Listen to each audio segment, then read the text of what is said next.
Alors, bonjour à tous. C'est bon de pouvoir être ensemble, réunis, même virtuellement à nouveau cette semaine ensemble. Et puis, j'aimerais ce matin vous inviter à tourner avec moi dans l'épître de Paul, la deuxième épître de Paul à Timothée, 2 Timothée chapitre 1.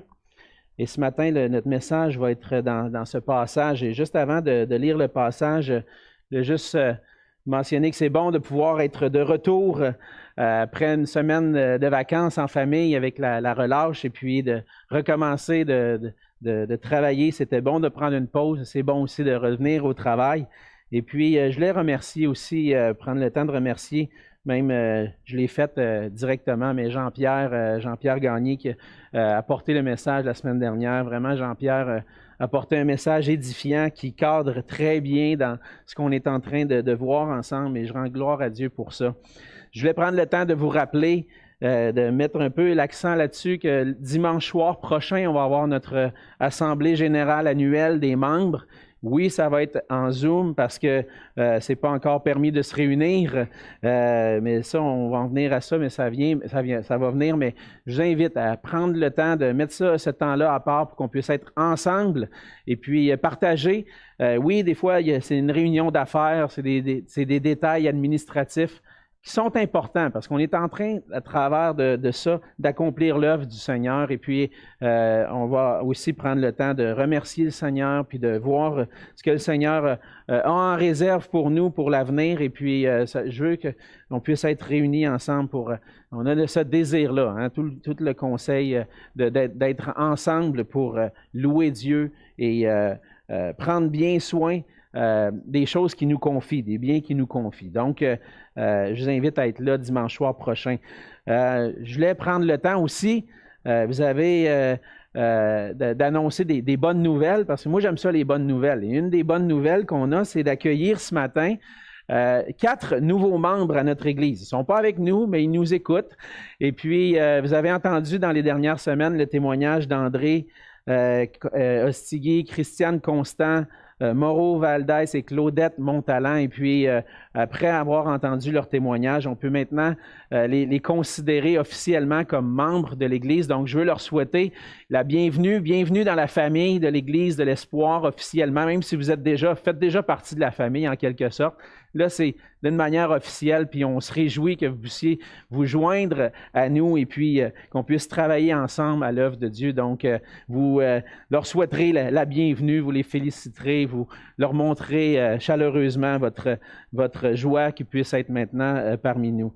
Donc, des bonnes nouvelles, il y en a d'autres, et puis on a appris cette semaine que le gouvernement, dans ses mesures d'assouplissement, en train d'assouplir les mesures sanitaires, va nous permettre, à partir du 26 mars, donc dans 2 semaines, de pouvoir se réunir un peu comme avant les fêtes, à 25 personnes maximum. On est dans une zone rouge, donc la zone rouge va être permis de se réunir jusqu'à 25 personnes, et donc on va organiser les choses en conséquence, et puis vous allez recevoir, un peu comme avant, des invitations à vous inscrire pour s'assurer qu'on respecte ce nombre-là. Mais une chose qui me réjouit aussi, c'est que dans les zones oranges, dans les autres zones à l'extérieur de la région de Montréal, ben, les gens peuvent se réunir maintenant jusqu'à 100 personnes dans les lieux de culte, ce qui est quand même encourageant, et puis encourageant pour plusieurs de nos églises ce matin qui déjà peuvent être à 100 personnes tout en respectant les consignes de distanciation. Donc,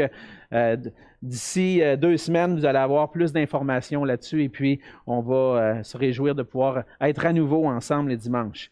Et puis, en terminant mes petites annonces, je voulais mentionner les 2 livres qu'on vous suggère ce mois-ci. Dans les 2 dernières semaines, on vous a parlé de l'importance que l'Église, dans notre Église, notre désir d'accomplir la mission de Jésus-Christ et de reproduire des disciples matures en Jésus-Christ.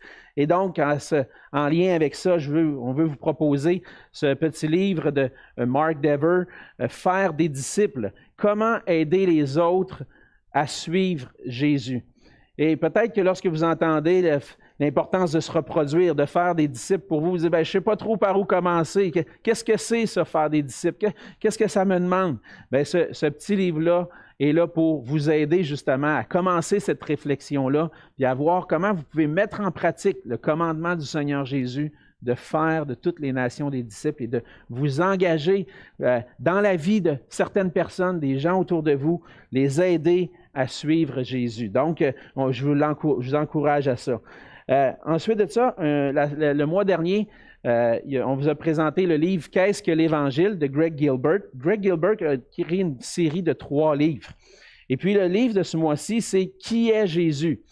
Et donc, je pense que c'est un bon livre qu'il peut être utilisé comme moyen d'évangélisation. Je pense que prenez le temps de le lire pour vous-même, mais il pourrait être donné ou prêté à quelqu'un qui cherche à comprendre qu'est-ce que c'est l'Évangile, c'est qui Jésus. Et surtout, on est dans les semaines qui précèdent Pâques, on va célébrer la mort, la résurrection de Jésus. Et puis, c'est souvent un bon moyen qu'on utilise de ramener justement, on veut toujours que Jésus soit proclamé, mais dans notre culture, c'est peut-être un moment propice et justement d'encourager les gens à découvrir qui est Jésus. Et puis, j'aimerais rajouter qu'à partir de ce petit livre-là, il y a des traités, des tracts qui ont été faits. Un petit tract qui s'appelle « Qui est Jésus » et puis qui présente vraiment brièvement. On en a commandé plusieurs copies. Et puis, dans les prochaines semaines, si vous voulez en prendre quelques-uns pour remettre à des contacts, à des gens que vous côtoyez, que vous voulez leur partager l'Évangile, bien, avant peut-être de leur prêter le livre, peut-être vous pouvez leur donner le petit pamphlet qui va les introduire et puis voir où Dieu va amener ça. Mais le but de ça, c'est toujours de partager la grâce qu'on a en Jésus-Christ et puis s'encourager ensemble à faire connaître le beau nom de Jésus. Sur ce, on va prendre le temps de lire la parole de Dieu et ce matin, le passage se trouve dans 2 Timothée au chapitre 1. Je vais me concentrer ce matin sur le chapitre 1, à partir du verset 13 et jusqu'au chapitre 2, le verset 7. Mais pour mettre bien ce passage-là dans son contexte, je vais prendre le temps de lire un peu plus tôt, un peu plus avant, donc à partir du chapitre 1, verset 6 et jusqu'au chapitre 2, verset 13. Donc la parole de Dieu dit ceci. « C'est pourquoi je t'exhorte à ranimer la flamme du don de Dieu que tu as reçu par imposition de mes mains. Car ce n'est pas un esprit de timidité que Dieu nous a donné. Au contraire, son esprit nous remplit de force, d'amour et de sagesse. N'aie donc point honte du témoignage à rendre à notre Seigneur, ni de moi son prisonnier, mais souffre avec moi pour l'Évangile, par la puissance de Dieu. Il nous a sauvés et nous a adressé une sainte vocation, non à cause de nos œuvres, mais selon son propre dessein et selon la grâce qui nous a été donnée en Jésus-Christ avant les temps éternels, et qui a été manifestée maintenant par la venue de notre Sauveur Jésus-Christ, qui a réduit la mort à l'impuissance et a mis en évidence la vie et l'immortalité par l'Évangile. C'est pour cet Évangile que j'ai été établi, prédicateur et apôtre, chargé d'instruire les païens, et c'est à cause de cela que je souffre ces choses.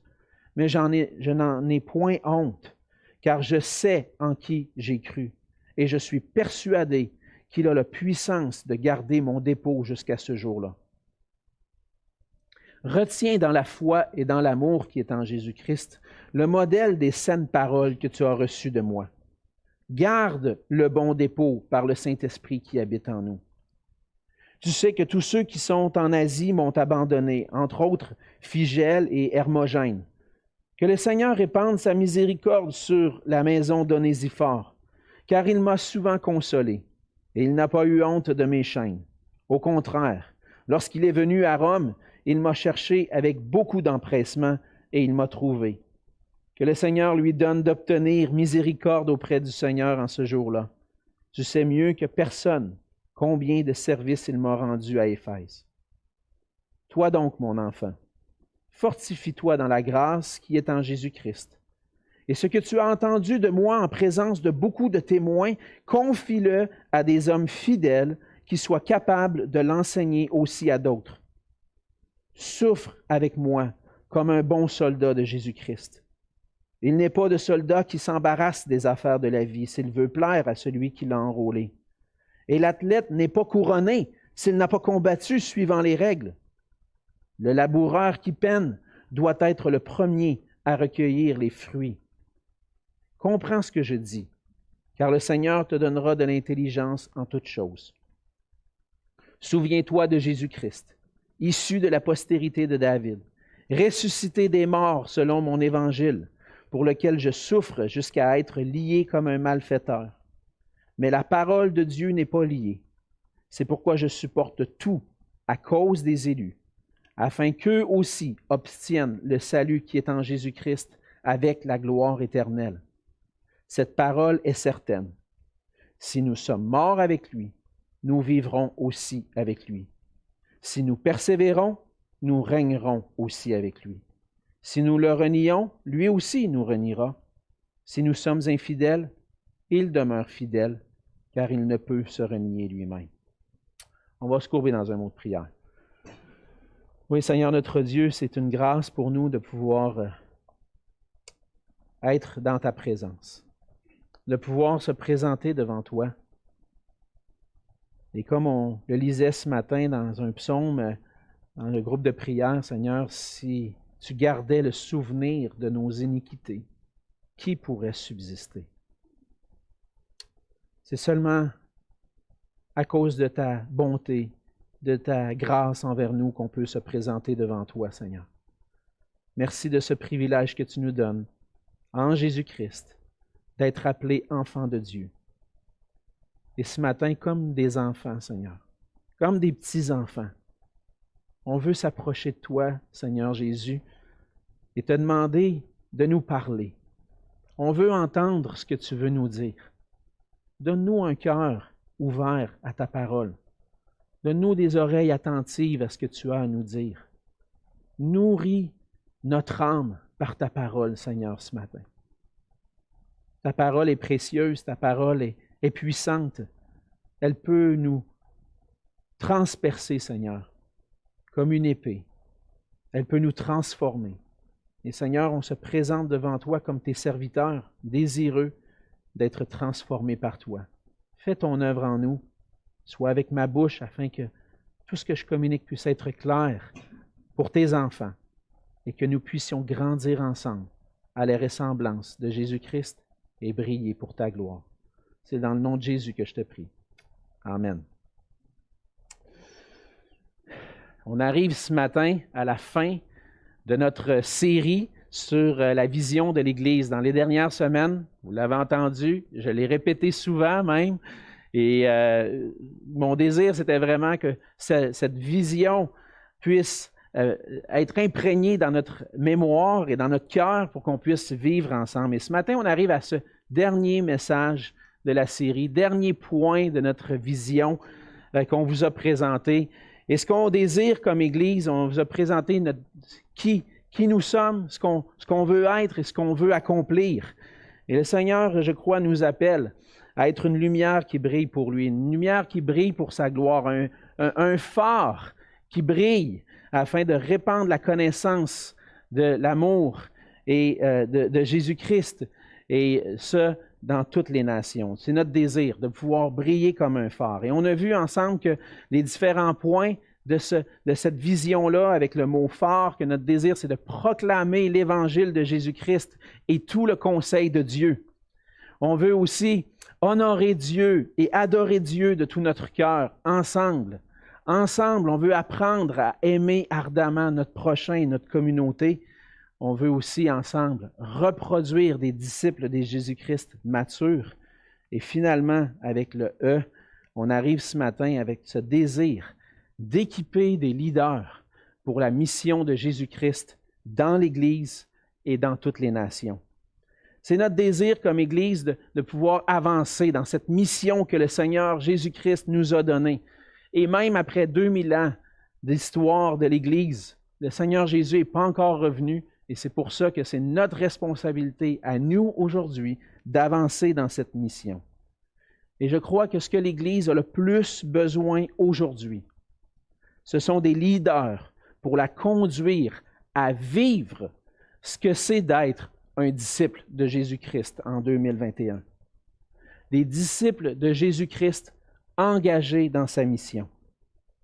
Mais comment est-ce qu'il va y avoir des bergers, des leaders dans l'Église, si personne ne travaille à former ces leaders-là et ces bergers-là pour l'Église?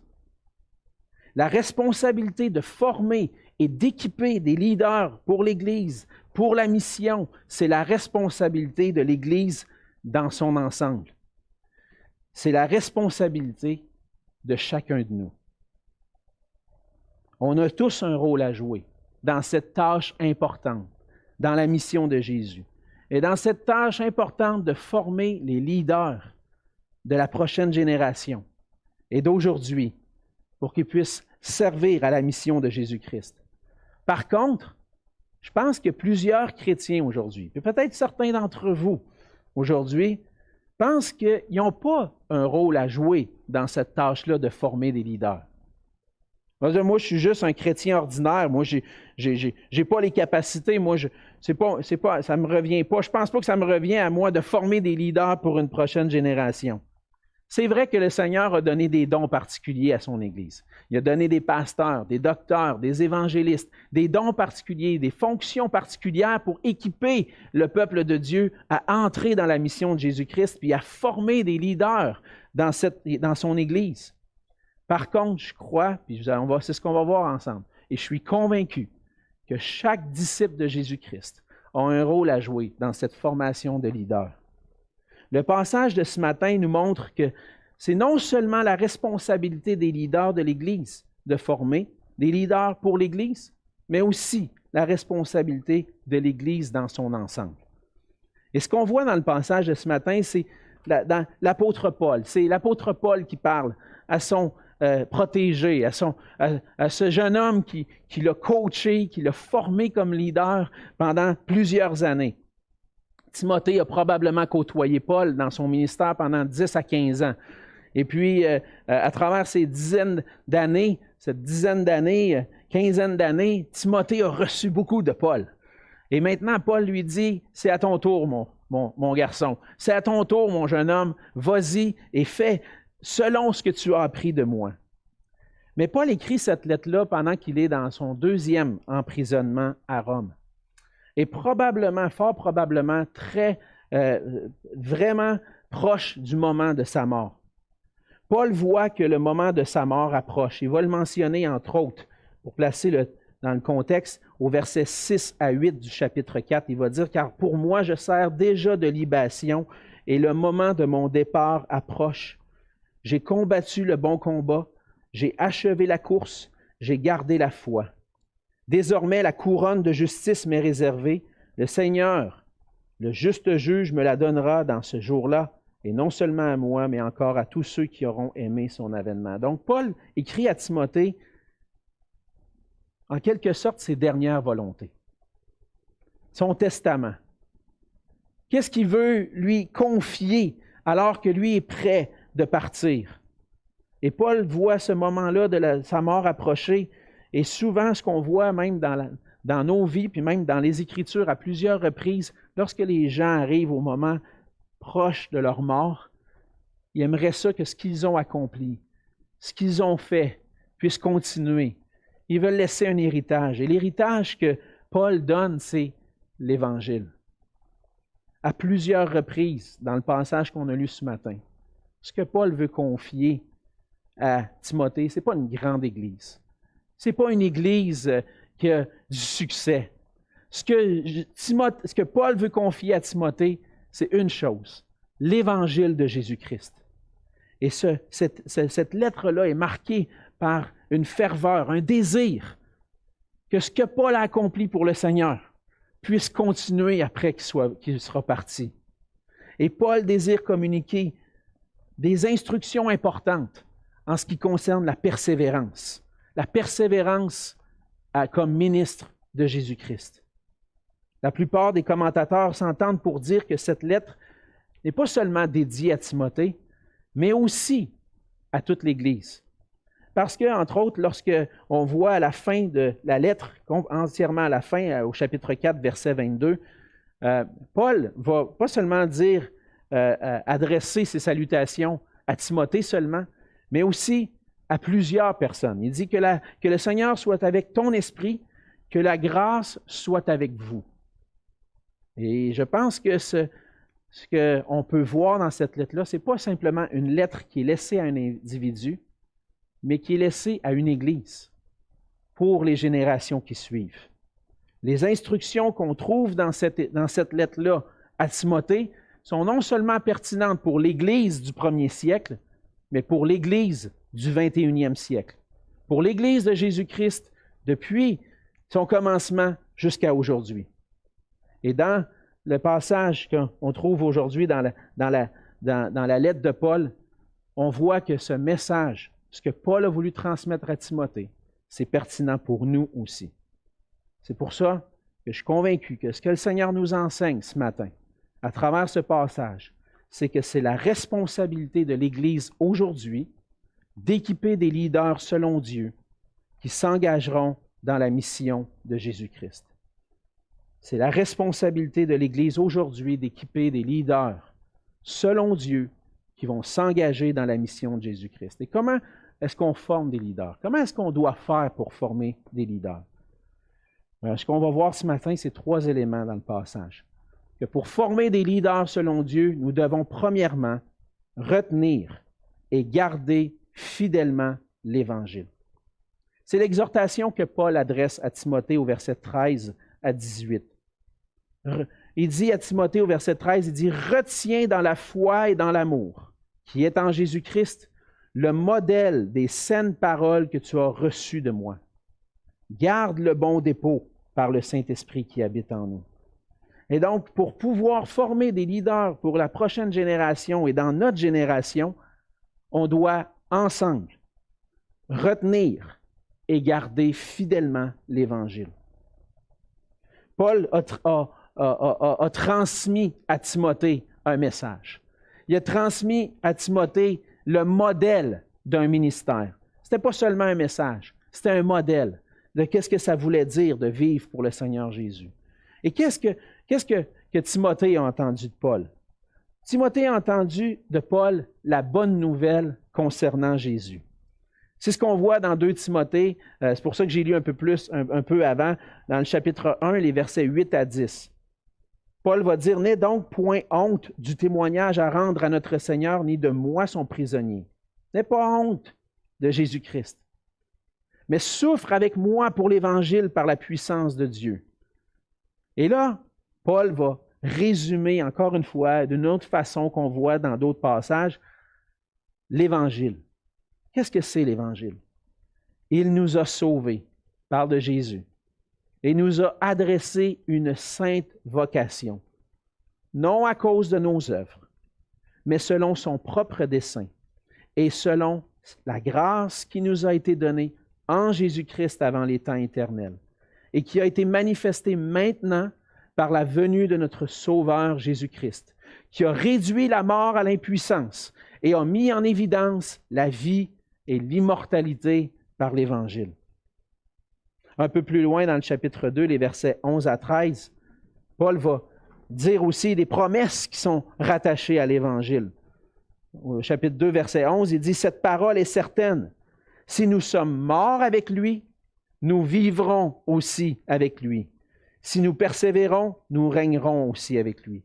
Si nous le renions, lui aussi nous reniera. Si nous sommes infidèles, il demeure fidèle, car il ne peut se renier lui-même. » Donc, au cœur du ministère de Paul, du ministère que Paul confie à Timothée, se trouve l'Évangile de Jésus-Christ. La grâce de Dieu qui a été manifestée en Jésus-Christ. La grâce de pouvoir être sauvé de nos péchés, de pouvoir être pardonné de nos péchés, et la grâce de pouvoir avoir la vie et l'immortalité, la vie éternelle. Le Seigneur Jésus est venu sur la terre, et on va s'en rappeler tout à l'heure lorsqu'on va prendre ensemble le repas du Seigneur. Il est venu sur la terre pour mourir vivre une vie parfaite, mourir sur la croix, être puni pour nos péchés, et par sa mort, nous donner le pardon, la paix, la vie éternelle. Ce message-là, ce témoignage de ce que Jésus a accompli, c'était le dépôt que Paul avait reçu et qu'il a confié à Timothée. Et Timothée devait retenir ce message dans la foi et l'amour qui est en Jésus-Christ. On voit que Paul est au milieu de souffrances, au milieu d'épreuves. Et notre frère Jean-Pierre Gagné nous en a parlé la semaine dernière. Œuvrer pour l'Évangile, ça se fait au milieu d'épreuves, au milieu de moments difficiles. Et lorsque Paul donne cette exhortation au verset 13, il dit « Retiens dans la foi le message de l'Évangile. » On vit des épreuves, on est persécuté pour l'Évangile. Je suis emprisonné pour l'Évangile, dirait même Paul. Paul est emprisonné à cause de l'Évangile. Mais il dit « Retiens dans la foi. » Parce que dans les épreuves, dans les moments de souffrance, c'est probablement là où on est plus sujet à abandonner la foi. On vit des choses, on est devant peut-être des persécutions, mais des fois l'épreuve même, des tentations dans le monde, on est éprouvé. Et souvent, au milieu de l'épreuve, on est tenté d'abandonner la foi, d'abandonner notre confiance au Seigneur Jésus. Et ce que Paul est en train de dire à Timothée, c'est « Perds pas l'Évangile. Retiens-le. » Et je le vois là, vraiment, là, je fais le geste, là, puis c'est comme si, tiens la corde comme il faut. Lâche pas ce que je t'ai donné. Je t'ai donné quelque chose, puis je veux pas que tu le lâches. Retiens-le. Puis fais confiance au Seigneur Jésus. Retiens-le dans la foi. Retiens-le dans la foi que cet Évangile est vrai. Que même si tout le monde autour de nous persécute puis nous disent que ce message-là, c'est pas vrai, toi, retiens-le dans la foi. Crois que Jésus est réel, qui est mort à la croix, mais qui est ressuscité, qui est vivant et qu'on doit rendre ce témoignage-là aujourd'hui. Retiens ce message-là. Lâche-le pas. Et ce que Paul avait comme message à transmettre à Timothée, ben c'est ce message-là qui doit être au cœur de notre vie. Le message de l'Évangile, c'est un message qui est exclusif. Et puis, dans notre société, ce n'est pas un message qui fait du bien. En fait, il fait beaucoup de bien, mais ce n'est pas un message qui est bien reçu, je vais le dire comme ça. Pourquoi? Parce que c'est un message exclusif. On dit que le seul moyen pour les hommes d'être sauvés, c'est par la foi dans la grâce qui nous a été manifestée en Jésus-Christ. Tous ceux qui n'ont pas confiance, ne placent pas leur confiance en Jésus-Christ, une foi explicite, une foi sincère, ne peuvent pas être sauvés. On n'a pas un message populaire. On n'a pas un message que les gens aiment entendre. Puis ce message exclusif-là, on a eu l'occasion, pendant des années, de le partager librement et on continue d'avoir la liberté de le partager, mais combien de temps ça va durer encore? Est-ce qu'on va retenir ce message-là? Souvent, les gens autour de nous vont dire, « Ben moi, je n'ai pas besoin de ce message-là. Il y a plusieurs façons d'être sauvé. Moi, je ne crois pas à ça. » Et puis, de plus en plus, peut-être, les gens vont être hostiles à l'Évangile. Est-ce qu'on est prêt à retenir ce message-là dans la foi, malgré l'épreuve et la souffrance? Malgré tout, on doit retenir ce message-là, comme Paul dit à Timothée. Retiens dans la foi, dans l'amour au Seigneur Jésus, ce message-là. Le modèle que tu as reçu de moi. Tu as reçu de moi un message, tu as reçu de moi un modèle. Tu as reçu de moi un modèle de qu'est-ce que ça veut dire, vivre l'Évangile. Et l'Évangile nous appelle à souffrir. Et si on veut former des leaders, on a besoin de retenir dans la foi, dans l'amour, le message de l'Évangile. On a besoin de garder, une autre façon de le dire, de garder le bon dépôt par le Saint-Esprit qui habite en nous. Et lorsque Paul utilise ce mot, le mot dépôt, on voit vraiment une transaction bancaire. Quand je veux déposer de l'argent en sécurité, je m'en vais à la banque puis je vais faire un dépôt.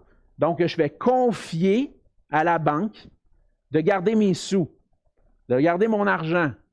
Si je garde juste de l'argent liquide dans ma maison, puis ma maison passe au feu, je vais avoir des problèmes.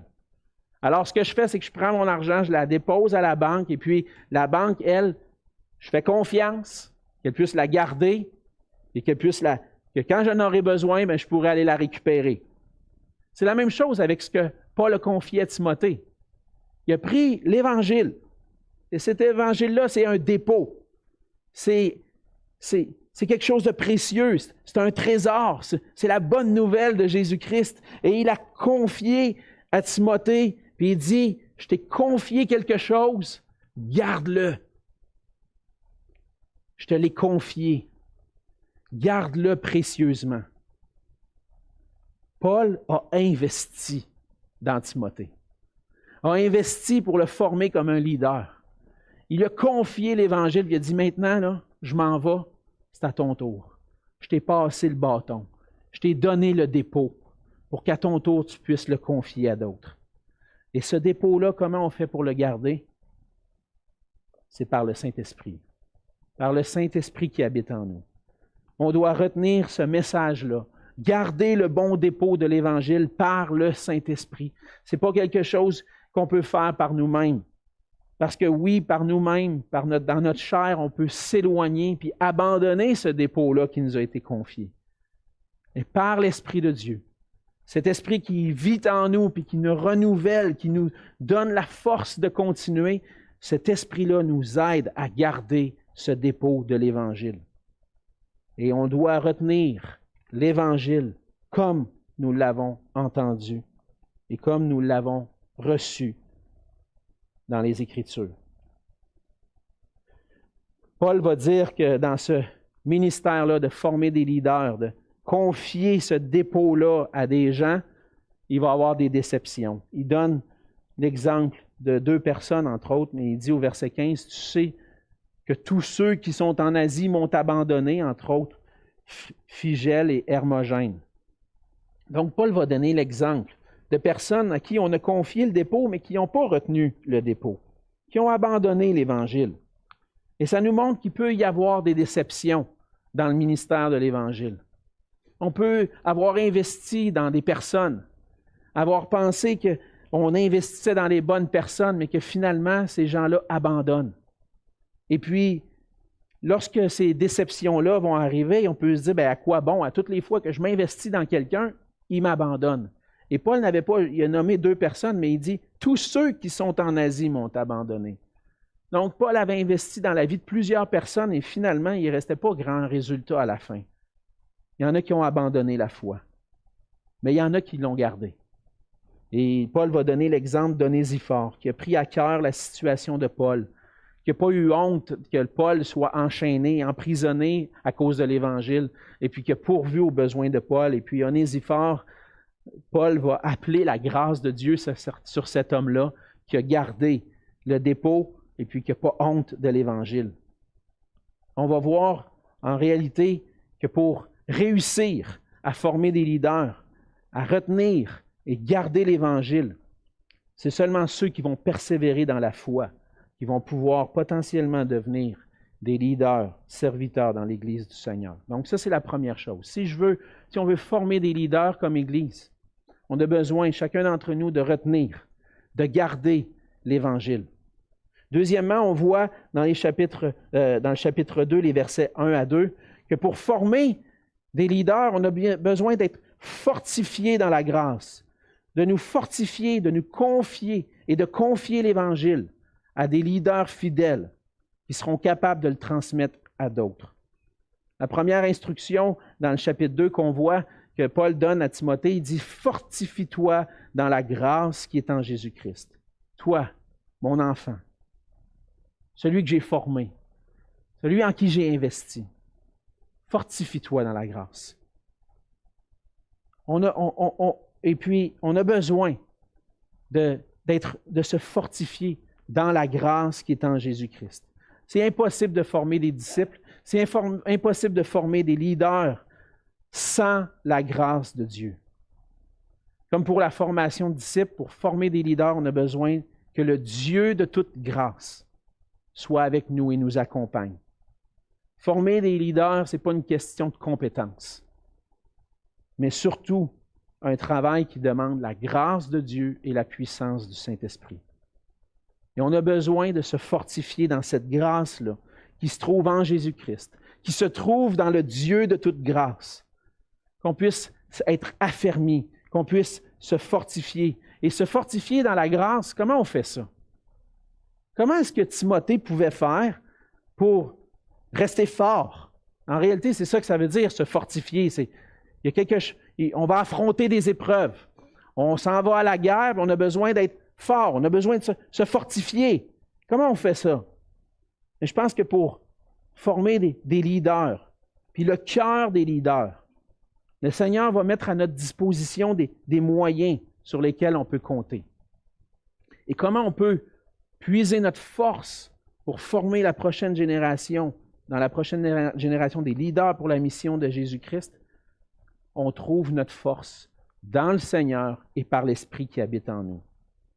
Le Seigneur agit par son Esprit à travers des moyens, à travers sa parole. Sa parole qui est notre nourriture. Sa parole qui nous rappelle les promesses de Dieu. Et par la foi, en lisant sa parole, en puisant dans l'Évangile, je me rappelle les promesses de Dieu, ce qui fortifie ma foi. L'Esprit de Dieu utilise ça pour fortifier ma foi. Je m'approche de lui dans la prière. Je dis, Seigneur, j'ai besoin de toi. J'ai besoin de ta force pour accomplir le ministère que tu m'appelles. Je ne vais pas le faire par moi-même. J'ai besoin de toi. Sois avec moi. Donne-moi la force d'accomplir ce ministère-là. On va le faire, ça va se faire aussi à travers la communion fraternelle où ensemble, on va s'encourager. On va s'exhorter. « Hey, lâche pas mon frère. Marche avec le Seigneur. Œuvrons pour Dieu ensemble. » Une chance qu'on ne soit pas tout seul. Une chance qu'on n'est pas seul pour accomplir cette tâche-là.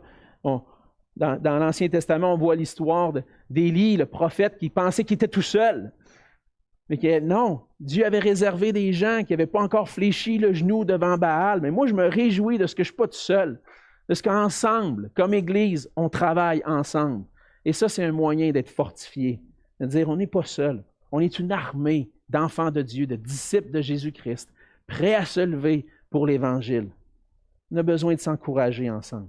On a besoin de cette communion. On a besoin de cet engagement dans la mission. Donc, ce n'est pas seulement par nos efforts qu'on va arriver à transformer des cœurs puis former des leaders pour l'Église de demain. C'est en s'appuyant sur la grâce qui est en Jésus-Christ. La grâce que l'on peut puiser en lui. Et donc, une fois qu'on est fortifié, le Seigneur dit, Paul va dire à Timothée, « Ce que tu as entendu de moi en présence de beaucoup de témoins, confie-le à des hommes fidèles. Confie-le à des hommes fidèles. Ce que tu as reçu, l'Évangile, je te l'ai confié. Maintenant, confie l'Évangile à des hommes fidèles qui vont être capables de le transmettre à d'autres par la suite. » Et c'est pour ça que je dis, ce n'est pas juste un message qui s'adresse à Timothée ou à l'Église du premier siècle. Parce que ce processus-là, que quelqu'un me transmet l'Évangile, je le transmets à quelqu'un dans le but qu'il le transmette à quelqu'un d'autre, bien, c'est la même chose qui va se répéter jusqu'au retour du Seigneur. Depuis 2000 ans, les gens prennent le dépôt, reçoivent l'Évangile, le confient à des gens, continue, lâche pas, vis pour Jésus-Christ, et ça continue jusqu'au retour de Jésus-Christ. Timothée avait reçu de Paul le dépôt. Là, il dit, confie-le à des hommes fidèles, sans rien cacher, parce que Paul a manifesté clairement, sans rien cacher l'Évangile de Jésus-Christ. Et Timothée doit le faire de la même façon. On a tous reçu l'Évangile de quelqu'un. Et puis, il y a des hommes fidèles qui ont été, pour nous, des modèles. Et puis, je peux dire que dans ma vie, j'ai eu plusieurs personnes qui ont été des modèles pour moi. Et pas toujours nécessairement des gens, des ouvriers, des pasteurs ou des leaders dans l'Église. J'ai grandi dans l'Église, dans le fond, la première fois que j'ai mis les pieds dans une Église, je ne peux pas m'en souvenir, j'avais à peu près 1 mois. La première fois, j'ai mis les pieds dans une église. 1 mois. Donc, j'ai grandi dans l'église. Et à travers ma croissance dans l'église, il n'y a pas juste le pasteur qui m'a parlé de l'Évangile. Il y a des moniteurs à l'école du dimanche. Des gens qui m'ont parlé de Jésus, m'ont enseigné. J'ai eu le privilège d'aller dans une école chrétienne. Des professeurs qui ont investi. Ils ne savaient pas. Ils étaient en train de former un leader. Et puis le Seigneur utilise toutes sortes de personnes. Puis il vous utilise pour être en train de former la prochaine génération de leaders. Premièrement, on forme des disciples. Mais on ne sait pas qu'est-ce que le Seigneur va faire avec ces disciples-là. Ceux qui grandissent en maturité vont devenir des hommes, des femmes de Dieu, peut-être des leaders dans l'Église. On ne le sait pas. On est en train d'investir ensemble comme Église dans des disciples qui un jour vont devenir des leaders. Mais dans tout ce processus-là d'arriver à des hommes de Dieu matures, des femmes de Dieu matures, il y a plein de gens qui participent à ça. Ce n'est pas juste les pasteurs, c'est toute l'Église ensemble. Et vous pouvez vous rappeler, vous, dans votre propre vie, peut-être des personnes qui ont eu un impact. Je sais que dans notre association d'Église, on se souvient de nos pionniers qui ont été des modèles, des Murray et Lorne et Ron qui sont allés jusqu'en prison pour l'Évangile. Bill Phillips, Ernest Keefe, Jacques Alexanian, Marcel, Gabriel Côte-Noire, Élisée Beau, Jean Gazdic. On pourrait en nommer, ils sont la plupart avec le Seigneur aujourd'hui. Mais ils nous ont confié quelque chose. Ils ont confié quelque chose à une autre génération, des François Picard, des Richard Roule, Michel Habib, Gilles Lapierre. Dans cette Église, Dieu a donné des hommes fidèles. Fernand Petitclerc, Gilles Saunier, des hommes qui ont reçu l'Évangile, puis qui l'ont donné, puis qui ont persévéré à le donner. Ces hommes ont été et sont, pour ceux qui sont encore là, des hommes fidèles, des modèles pour nous. Et moi, comme jeune pasteur, je veux apprendre de ces hommes-là. On va dire, comment je vais faire, moi, pour le transmettre à d'autres maintenant? Comment je vais être un modèle de l'Évangile? On agit dans notre époque comme des transmetteurs. On a reçu l'Évangile et on transmet l'Évangile. On est ici, pourquoi? Maximum 100 ans, mais pour la plupart, 70, 80 ans. Le Seigneur permet, dans notre passage sur la terre, qu'on puisse recevoir quelque chose. Mais il ne veut pas qu'on le reçoive juste pour le garder. Il veut qu'on le reçoive pour le donner. Et le Seigneur nous appelle à donner. Transmettre l'Évangile. Non seulement le message, mais qu'est-ce que ça veut dire de vivre l'Évangile? Et le Seigneur nous appelle comme Église à former des hommes et des femmes capables de le transmettre à d'autres. On veut former des transmetteurs de l'Évangile, des leaders serviteurs qui vont être des modèles, qui vont rechercher par-dessus tout le bien des autres. On veut former des leaders qui sauront non seulement annoncer l'Évangile, mais aussi vivre l'Évangile en s'engageant dans le ministère de l'Évangile. Donc, confier l'Évangile, ce n'est pas seulement confier un message, c'est confier un modèle de ce que c'est de vivre pour l'Évangile. C'est de donner un exemple. Et le Seigneur nous appelle à être des exemples, des modèles pour la prochaine génération, pour ceux qui sont déjà là, des modèles de l'Évangile. Et Paul était un exemple. Paul va dire ce que tu as entendu de moi, ce que tu as reçu de moi, les paroles, le modèle des paroles que tu as reçues, transmets-le, confie-le à des hommes fidèles. Et Paul était un exemple pour Timothée, et c'est pour ça qu'il va l'exhorter à souffrir pour l'Évangile et pour le nom de Jésus-Christ. Au verset 3, on voit que le Seigneur appelle les soldats à le suivre. Verset 3, Paul dit à Timothée, « Souffre avec moi comme un bon soldat de Jésus-Christ. » Dieu appelle des soldats à souffrir le combat de la foi. Timothée devait suivre l'exemple de Paul en étant prêt d'aller jusqu'à souffrir pour l'Évangile, d'être persécuté pour le nom de Jésus. Et Paul va donner en exemple ce que Jésus lui-même a souffert. Il va dire au chapitre 2, verset 8, « Souviens-toi de Jésus-Christ. Souviens-toi de Jésus, qui était de la postérité de David, le Messie, qui est ressuscité des morts, selon mon Évangile, pour lequel je souffre jusqu'à être lié comme un malfaiteur. » Ce que je fais, là, je ne le fais pas pour ma gloire à moi. Ce que je fais, je ne le fais pas pour avoir faire pitié aux yeux des gens.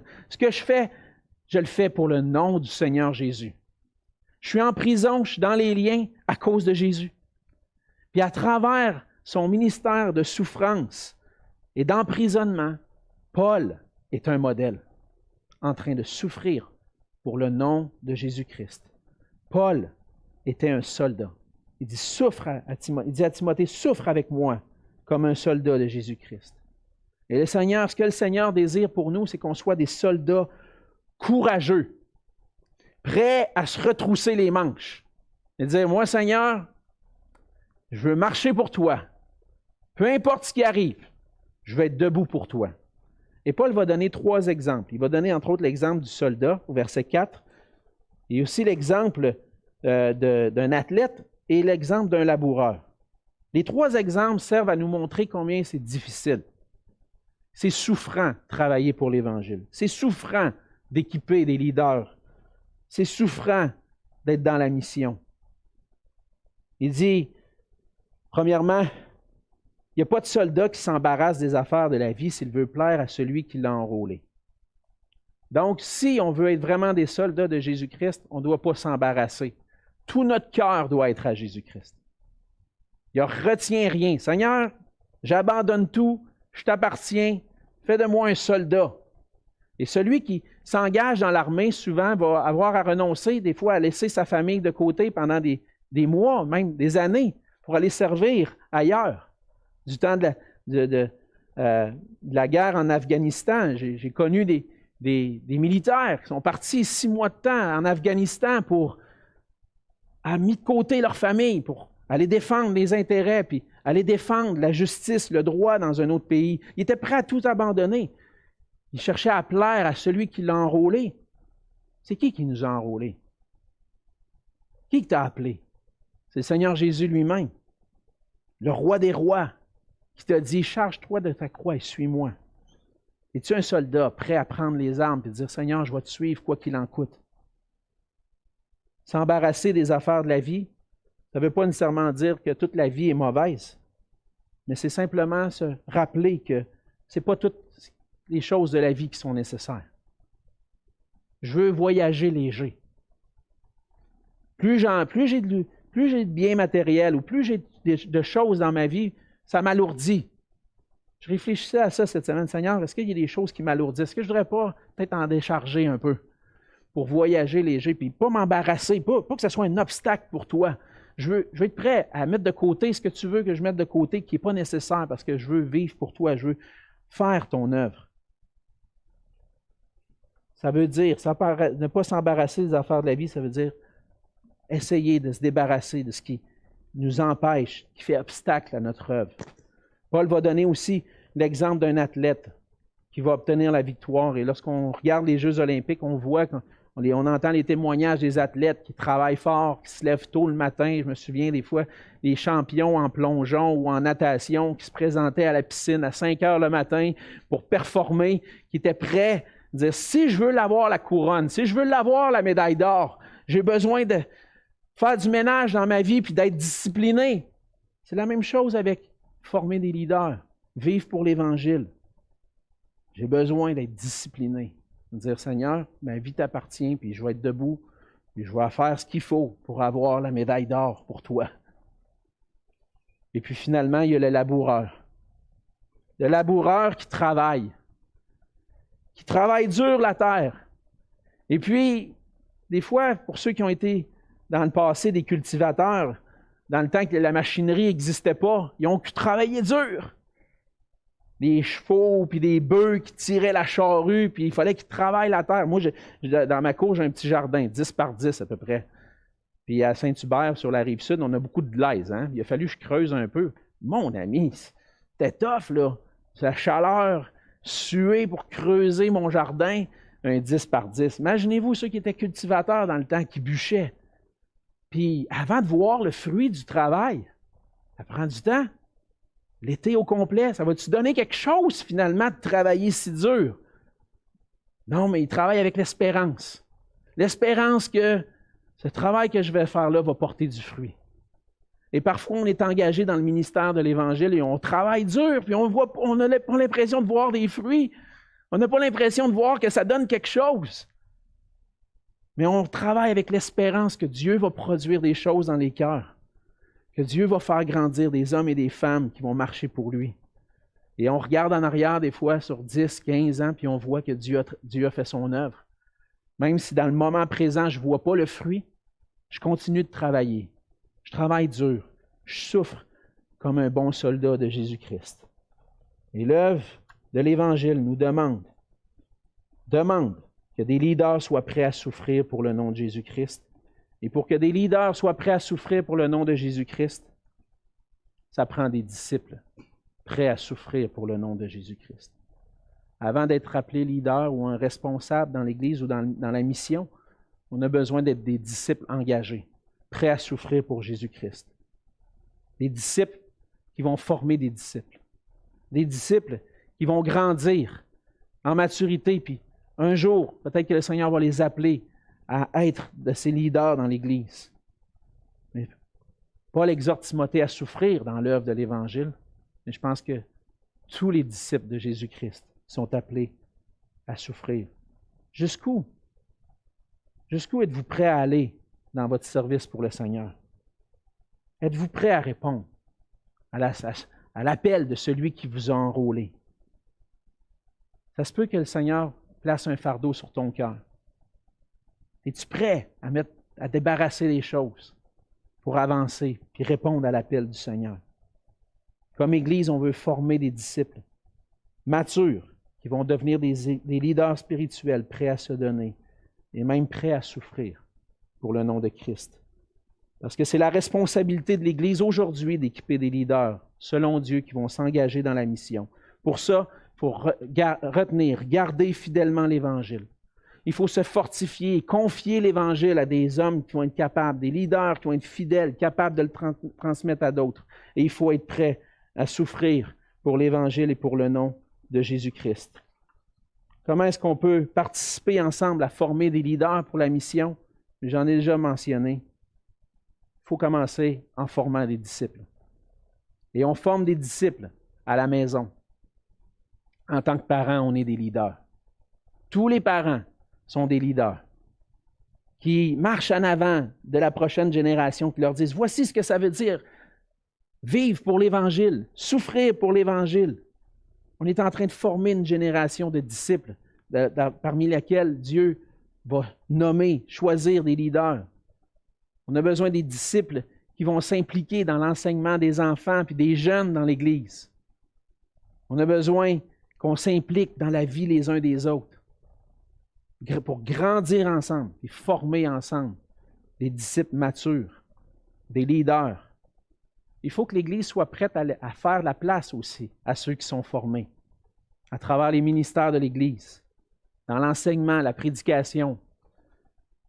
Participer aussi, une autre façon, c'est de participer à soutenir les étudiants, les leaders qui sont en train d'être formés, soutenir financièrement. On peut tous participer. Il n'y a pas de raison de dire, moi, ce n'est pas ma place, moi, d'équiper des leaders. Dieu nous place, chacun selon nos dons, à certains moments dans la vie des gens, pour contribuer à équiper des leaders pour la mission de Jésus-Christ. Notre vision, c'est d'être un phare qui brille jusqu'aux extrémités de la terre. Ça va passer par la proclamation de l'Évangile, par la formation de disciples, par l'enseignement de la parole, par la prière et à travers des leaders qui vont être équipés et envoyés jusqu'aux nations. On a besoin d'unir ensemble nos efforts et ensemble briller pour la gloire de Dieu et pour son Évangile à travers le monde. On va prier ensemble. Seigneur notre Dieu, on voit que dans cet appel est grand, puis parfois on peut se sentir tellement petit devant ce que tu nous appelles à faire. Mais Seigneur, on ne le fait pas seul. On se confie en toi.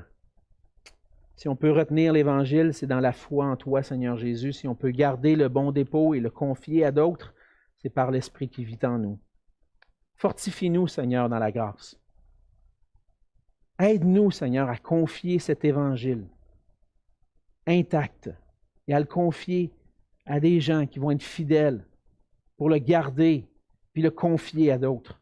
Seigneur, ma prière, c'est que dans cette Église, on puisse voir des leaders se lever, des leaders que tu auras appelés, et qu'on puisse avoir l'occasion, l'opportunité d'investir en eux et de les envoyer dans la mission pour que ta gloire puisse être répandue, ton évangile puisse être répandu à travers le monde. Seigneur, utilise-nous comme des serviteurs fidèles. Fais de nous des serviteurs fidèles, des modèles, pour qu'on puisse former des leaders qui vont se lever debout comme des soldats pour toi. Et c'est dans le nom de Jésus que je te prie. Amen.